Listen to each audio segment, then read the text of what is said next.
Hello दोस्तों, आज हम लोग पढ़ेंगे क्लास 10 का चैप्टर 1 का पार्ट 4, जिसमें हम लोग आज जानेंगे कि रासायनिक समीकरण से क्या क्या सूचनाएं प्राप्त होती है। तो देखते हैं आगे।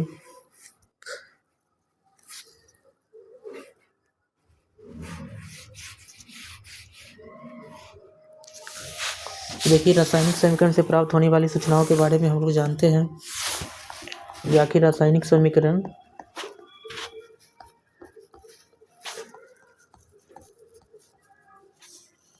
से क्या क्या सूचनाएं प्राप्त होती है। तो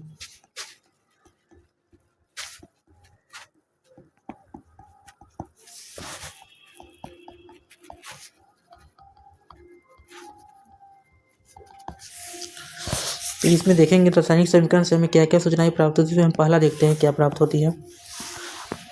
तो रासायनिक समीकरण से मुझे निम्नलिखित सूचनाएं प्राप्त हो सकती है। इसे पहला समझते हैं। पहले तो हमें पता चलता है कि अभिकारकों और प्रतिफलों की संकेत एवं सूत्र की जानकारी। तो हमें सबसे पहला प्राप्त होता है यह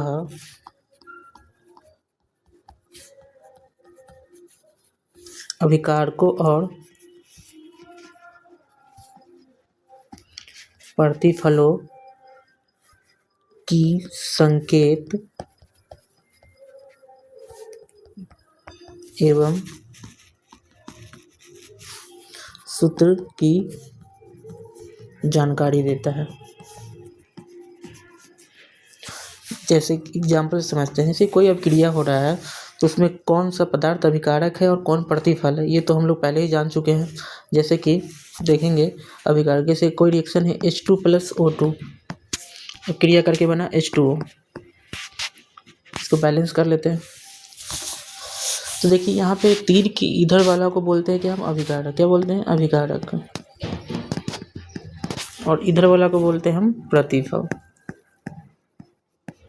अब देखो, यहाँ पे अभिकारक ये प्रतिफल है, तो इसमें अभिकारक के सूत्र, यहाँ पर हाइड्रोजन भाग लिया है, यहाँ पे ऑक्सीजन भाग लिया है, यहाँ और जल प्राप्त हुआ है।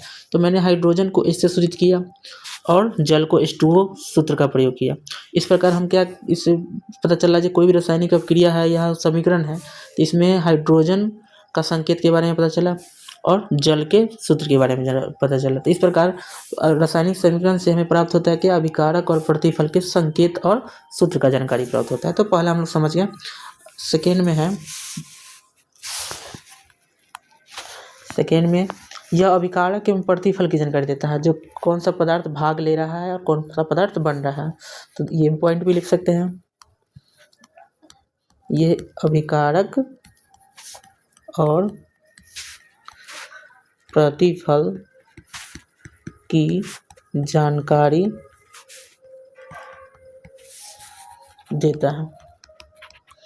जैसे कोई रिएक्शन हमारे पास है, A + B बना है C + D, तो इसमें पता चल रहा है कि हाँ अभिकारक, इसमें अभिकारक ये हो गया और प्रतिफल ये हो गया। तो ये तो हम पहले ही जान चुके हैं। इससे क्या हो गया, अभिकारक और प्रतिफल की जानकारी भी हमको प्राप्त हो सकती है। तीसरा नंबर है थर्ड। तो थर्ड में क्या, यह अभिकारक में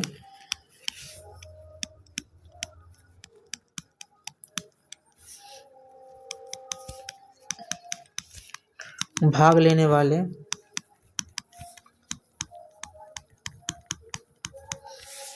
और यह अभिक्रिया में भाग लेने वाले, यह मिस्टेक हो गया, इसको मैं हटा के सही कर देता हूँ।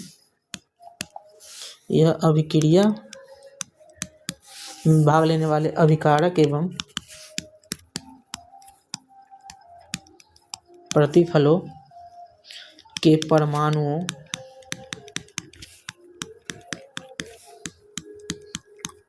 और अणुओं की अपेक्षिक संख्याओं की जानकारी देता है। अपेक्षिक संख्या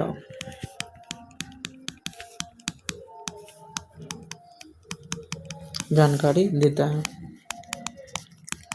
इसके कहने का मतलब क्या है कि यह अभिकारक में भाग लेने वाले अभिकारक एवं प्रतिफल के परमाणुओं और अणुओं की अपेक्षित संख्या जानकारी देता है। जैसे कि देखिए, हमारे पास है कोई अभिक्रिया, देख लीजिए, जैसे H2 हमारे पास है, H2 से हम अगर Cl2 का रिएक्शन करवाएंगे तो बनेगा क्या, 2HCl। तो इसमें देखिए, इसमें हमें हाइड्रोजन के परमाणु की संख्या पता चल रहा है। हाइड्रोजन कितना है, 2 है।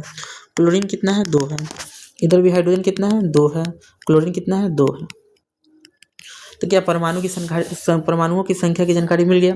और ये अगर अणु की बात करते हैं तो यहाँ पे एक अणु भाग ले रहा है। हाइड्रोजन के कितने अणु हैं, 1। और क्लोरीन के कितने हैं, 1। और HCl के कितने अणु हैं, 2। इस प्रकार परमाणु की संख्या भी हमको पता चल रहा है और अणु की संख्या भी पता चल रहा है। इस प्रकार क्या कर रहा है, ये परमाणुओं और अणुओं की अपेक्षित संख्याओं की जानकारी दे रहा है। यहाँ पर हमें HCl के अणुओं की संख्या पता चल गया, जहाँ 2 अणु HCl के भाग ले रहे हैं। क्लोरीन के Cl2 के 1 अणु भाग ले रहे हैं। हाइड्रोजन के 1 अणु भाग ले रहे हैं। एक और रिएक्शन से इसको समझ लेते हैं तो क्लियर हो जाएगा। जैसे कि हमारे पास है रिएक्शन, जैसे हमारे पास अमोनिया है, अमोनिया बनाना है हमको, तो N2 और H2 अब क्रिया करेगा तो अमोनिया बनेगा NH3। यहाँ पे 2N है, यहाँ उसको बैलेंस कर देते हैं हम लोग, 2 3 6 तो 3 कर दिए। यहाँ पे देखेंगे तो अणु की संख्या, यहाँ पर 1 अणु नाइट्रोजन है और यहाँ पे 3 अणु हाइड्रोजन है। यहाँ पे 2 अणु अमोनिया प्राप्त हो रहा है। इस प्रकार देखिए इसका रेशियो निकाल सकते हैं, 1 3, सॉरी ये इसको हटाना होगा, 1 3 है और इधर हमारे पास इसका रेशियो मिल गया 2। इस प्रकार अपेक्षित संख्याओं की, अणुओं की अपेक्षित संख्या का जानकारी मिल गया। जो अगर 1 अणु हम नाइट्रोजन लेते हैं, 3 अणु हम हाइड्रोजन लेते हैं, तो हमें 2 अणु हमें अमोनिया प्राप्त हो रहा है। इसको तो इस प्रकार हमें अपेक्षित संख्याओं की जानकारी मिल गया। और नंबर 4 में हम देखते हैं, नंबर 4 को समझते हैं। 3 तक तो हो गया। नंबर 4 में हमें क्या प्राप्त होता है, यह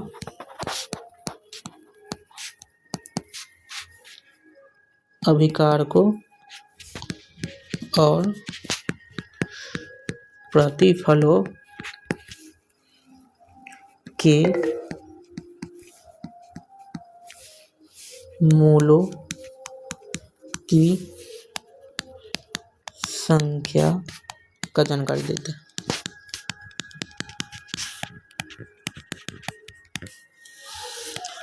तो ये जो है, जो मोल की संख्या, ये भी इसको अणु की संख्या से ही व्यक्त कर सकते हैं। जैसे कि इसको रिएक्शन के द्वारा हम समझते हैं। जैसे कि हमारे पास है रिएक्शन, जैसे वही ऊपर वाला रिएक्शन को ही हम यूज कर सकते हैं यहाँ पे। तो यहाँ पर 1 है, 1 अणु है ना, तो 1 अणु मतलब 1 मोल। हमारे पास 1 मोल हम नाइट्रोजन का यूज कर रहे हैं और 3 मोल हाइड्रोजन का यूज कर रहे हैं। तो हमें 2 मोल क्या प्राप्त हो रहा है, अमोनिया प्राप्त हो रहा है। इस प्रकार हमें मोल का भी जानकारी मिल गया, जिसमें 1 मोल भाग लिया है N2 और नाइट्रोजन, यहाँ पे हाइड्रोजन भाग लिया 3 मोल, तो हमें 2 मोल अमोनिया प्राप्त हुआ। इस प्रकार हमें मोलों की जानकारी भी मिल पाता है। और नंबर 4 में हम नंबर 4 तो हो गया। 5 में समझते हैं 5 से हमें क्या प्राप्त होता है। तो नंबर 5वां से हमें प्राप्त होता है, तो ये क्या करता है, ये गैसीय अभिकारकों और प्रतिफल को अपेक्षित आयतन की जानकारी देता है। तो 5वां है क्या है, ये आयतन की जानकारी देता है। इसे अगर कोई गैसीय अभिकारक और प्रतिफल हो तो यह गैसीय अभिकारकों और प्रतिफलों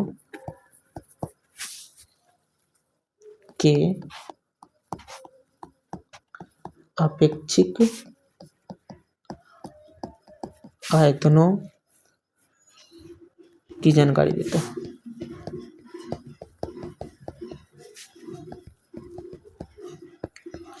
तो ये क्या करता है, ये गैसीय अभिकारक, मतलब कोई भी रिएक्शन हो रहा है तो अभिकारक, मान लीजिए अभिकारक क्या है, गैसीय रूप में है।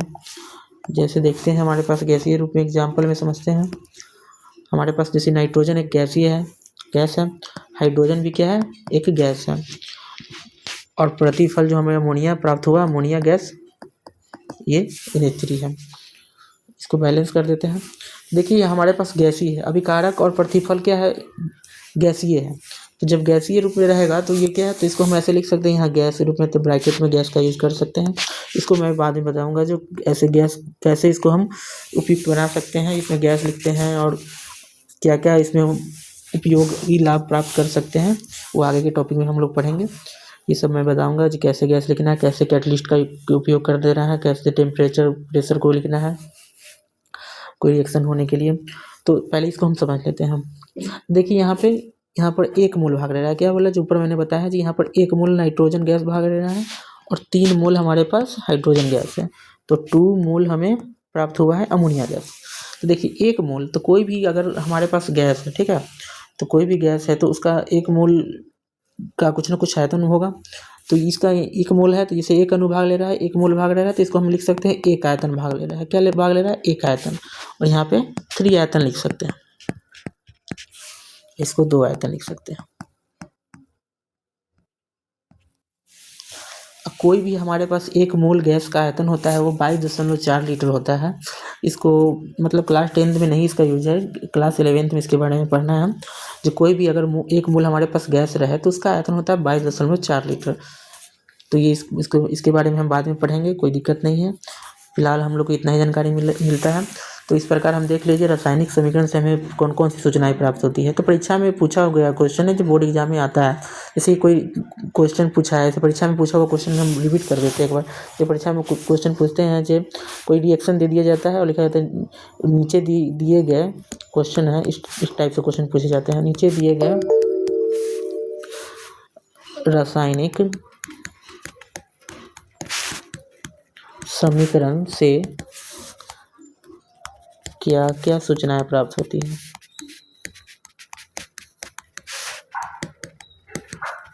और यहाँ पर कोई भी रिएक्शन लिखा रहेगा, जैसे कि A+B है, कोई C है, इस रूप में है। जैसे कि हमारे पास H2+O2 और H2O है, इस टाइप से कोई रिएक्शन लिखा हुआ है हमारे पास।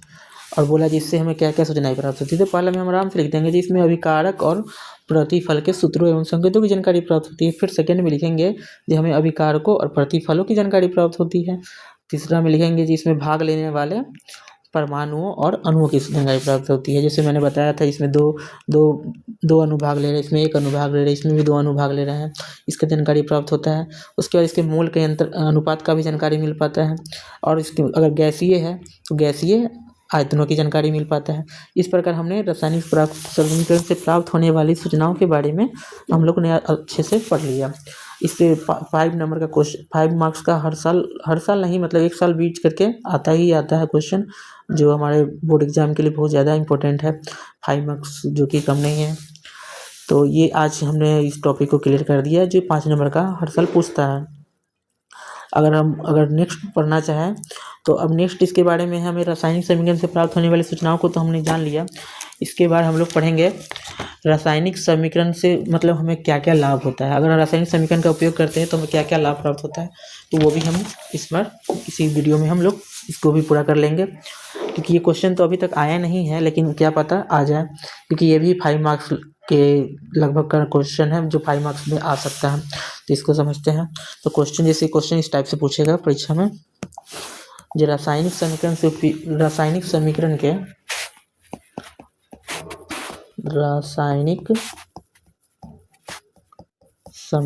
के उपयोग से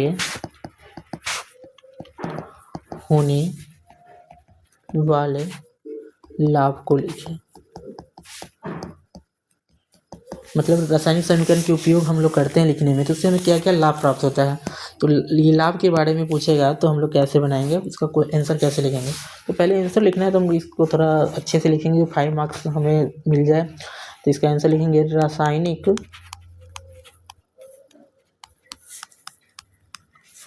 समीकरण के उपयोग से होने वाले लाभ इस प्रकार है। जिसमें हम पहला पॉइंट में लिखेंगे इससे समय की बचत होती है। इससे समय की बचत होती है तथा लिखने के लिए कागज पर कम स्थान की आवश्यकता होती है।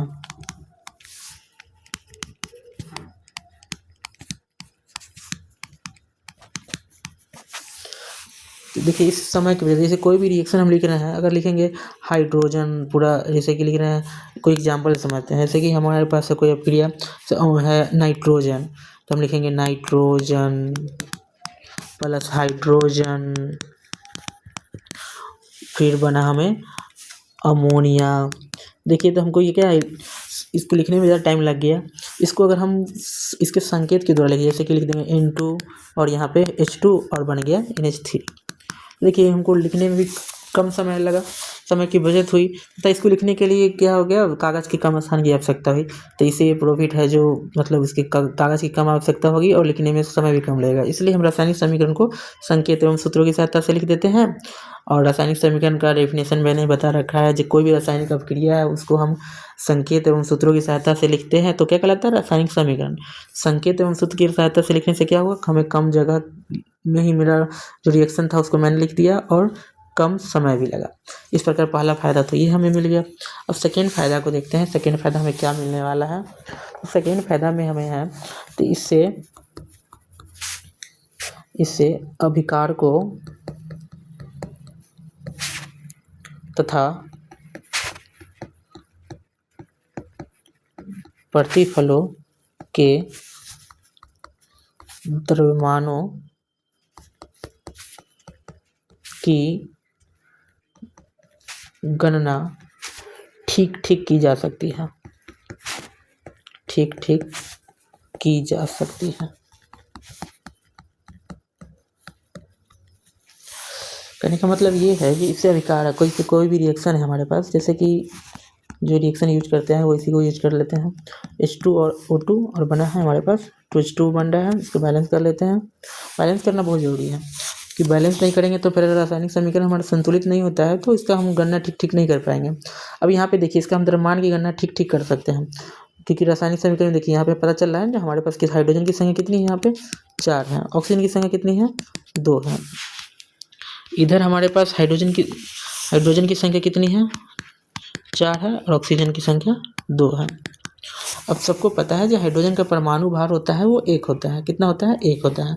अगर इसका परमाणु भार निकालेंगे हम, परमाणु भार तो कितना हो जाएगा, 1 से गुना करेंगे तो 4 एकम 4 ग्राम पर मोल आ गया। और ऑक्सीजन का देखेंगे तो ऑक्सीजन का एक परमाणु का भार होता है ऑक्सीजन का 16 ग्राम पर मोल, तो 16 दूना 32 ग्राम पर मोल। तो इस प्रकार देखिए अभिकारक में हमारा कितना टोटल भाग लिया, 32,36 ग्राम पर मोल भाग लिया है क्या अभिकारक। तो जितना अभिकारक भाग लिया उतना ही प्रतिफल हमें बनना चाहिए, क्योंकि द्रव्यमान संरक्षण के नियमानुसार जितना पदार्थ क्रिया में भाग लेता है उतना ही पदार्थ बनना चाहिए। तो अब इधर देखते हैं, इधर 4 1 हो गया हाइड्रोजन का, इधर भी 16 दूना 32 हो जाएगा और इधर 4, इस प्रकार 36 ग्राम पर मोल हुआ। इस पर देख सकते हैं जो मैंने प्रत्येक परमाणु का हमने द्रव्यमान निकाल लिया, ठीक ठीक द्रव्यमान निकाल लिया। तो रासायनिक समीकरण से ये भी एक हमें लाभ हुआ जो हम इसका परमाणु द्रव्यमान आराम से निकाल सकते हैं, परमाणुओं के द्रव्यमान ठीक ठीक एग्जैक्ट वैल्यू निकाल सकते हैं और उसको हम यहाँ पे सीख भी लीजिए कैसे निकालते हैं। इस प्रकार हमें 2 लाभ तो प्राप्त हो गया। और नंबर 3 में हम देखते हैं क्या लाभ प्राप्त होता है। तो संपूर्ण विश्व में